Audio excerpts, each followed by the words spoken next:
commitment. It means taking a stand. Taking a stand for you.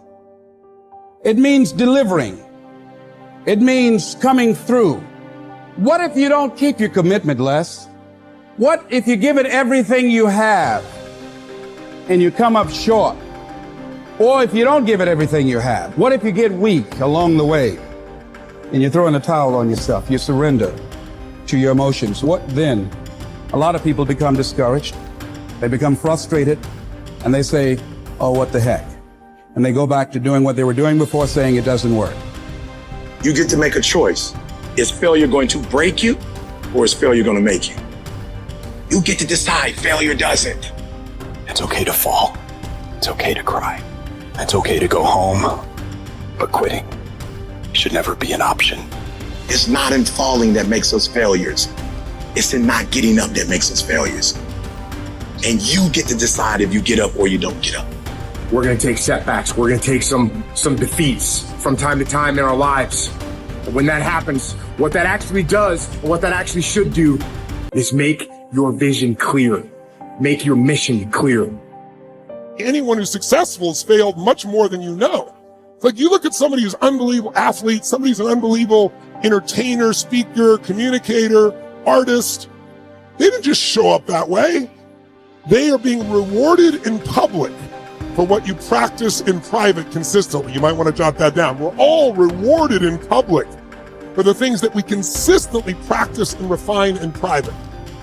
And so you see that person, you think they're a genius, but if you watch, they've been failing more than anybody else. They just failed more often, so they learn quicker. You got to tell yourself, despite the circumstances, the situations, you have to tell yourself that I'm not going anywhere until I get to go. Until I make my dreams become a reality, I'm not quitting. I don't care how much money I have to invest. I don't care how much time I have to invest. I'm going to continue to do this until I become successful. You could pretend that you care, but you can't pretend that you're there. The only way you can be there is to show up. And what I'm asking you to do for me, you will never be a failure if you show up every single day.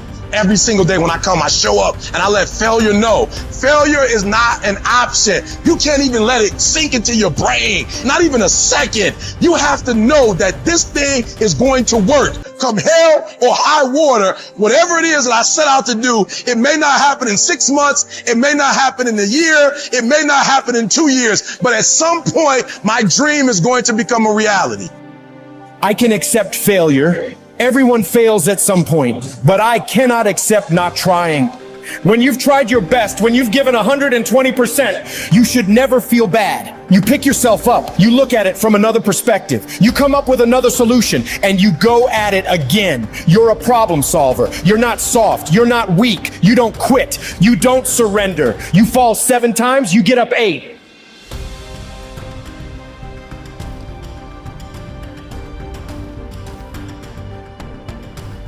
There is a cycle of history that is plain as day. Good times create weak people. Weak people create bad times. Bad times create strong people. Strong people create great times. This is the cycle of history. Our thinking, our process is so affected by the way we're raised generationally, the experiences we go through. So let me give you an example of why we're having challenges today and why I'm more than hopeful. Let's say you were born in 1910. Now, think of it this way first. Remember I talked about pattern recognition, pattern utilization, pattern creation. What gave humanity its greatest jump in its capacity was pattern recognition around seasons. Up until that time, we were hunter-gatherers, barely able to survive. It all depended on what was happening in the environment. We were dependent on the outside world. But once we understood the seasons, that planting in the springtime and then taking care of through the summer, boy, in the fall you can reap, and then there's gonna be winter, you gotta hang on to this stuff so you can survive. Once we recognized that pattern, humanity transformed. Communities were created, eventually cities and countries and states, right? So think of it this way. There's also a pattern of your history as a human. 0 to 21, 19 to 2021 is a springtime, where everything's easy. It's easy to grow. Growth happens, you don't have to do squat. Your body grows, life grows. And some of us had a more protected childhood, some of us had no protection. We had to step up and take care of things when we were 7 or 8 years old. But regardless, overall, it's a time in which people look out for you, you're taught things, you consume what you're taught. But once you come 19, 20, 21 roughly, and sometimes it's 16 for some people, 25 for others, but you get the picture, You enter a new season of life. You go to the summertime where you start testing and go, well, this is what I was taught, but do I really believe this? You know, this is what people say, but now I'm in a relationship, you know? And so all of this next 20 years is an explosive growth period if you work at it from 21 to 41. From 42 to 62 is a reaping time if you planted really in the spring and you pushed hard through the summer, you're gonna reap. Now, if you didn't plant in the springtime, you're gonna weep in this season. You know, you're gonna be like, I don't have any money, I don't have any time, I don't know what to do, where am I going? But that's a season of power. That's when you really start to be able to lead companies, businesses, environments, and so forth. And again, some people get there earlier, some later, but overall, generationally, that's it. And then 63 to 83 is winter, and that winter time is a little different for somebody. Right now, that time is, maybe it's time, I'm an elder in the community, now it's time for me to mentor, to communicate. And if you're lucky, it goes 83 to, say, 103.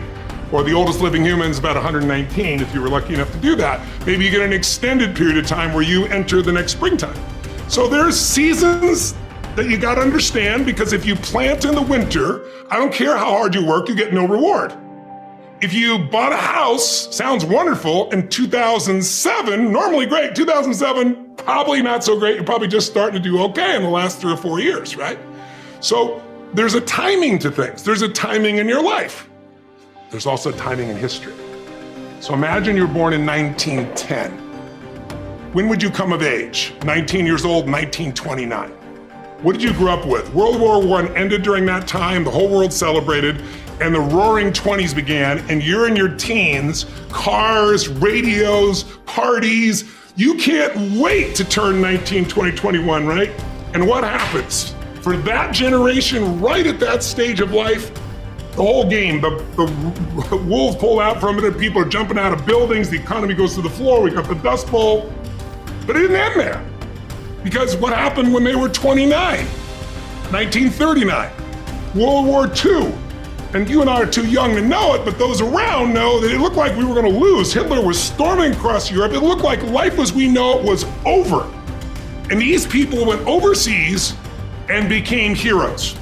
They faced such unbelievable, they were thought as flappers, they were thought as weak, they were a lot like a lot of the generation that you see today, the Z generation, not so much because they're just coming up, right? But the millennial generation, my older people, I see them as weak, they're snowflakes, they're this and they're that, but they have technology, they have insights. And when the outside world is demanding enough, not yet, because they're still fearful, they will grow.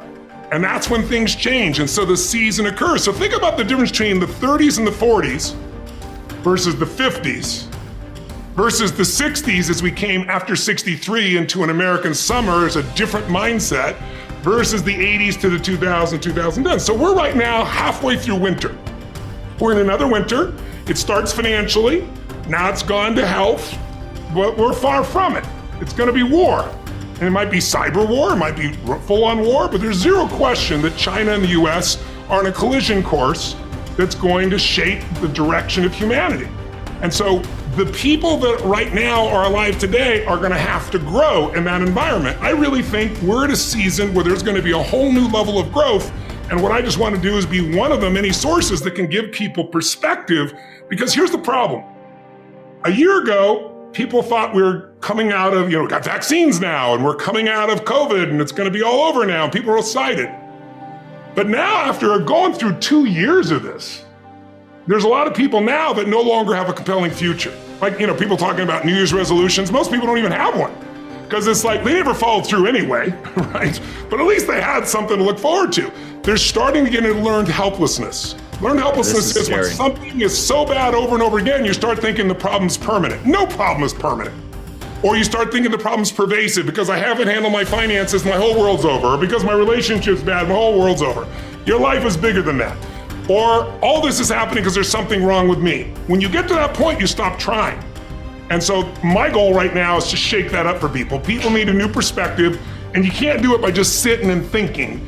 You gotta move your body, you gotta change your energy and your focus, because low level of energy, I don't give a damn how smart you are, you're not gonna use all your ability. But if I get you into a higher state of being, mentally, emotionally, physically, then all of a sudden you start remembering who you are and you start coming up with answers that you never even thought were possible before.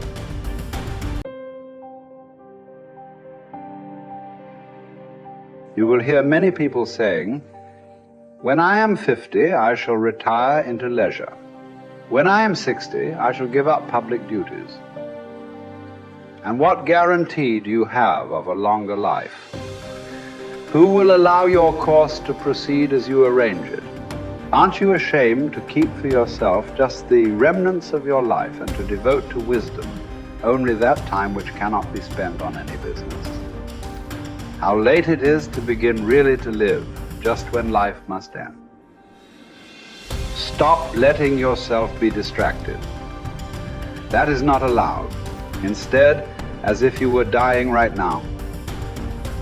Stop allowing your mind to be a slave, to be jerked about by selfish impulses, to kick against fate and the present, and to mistrust the future.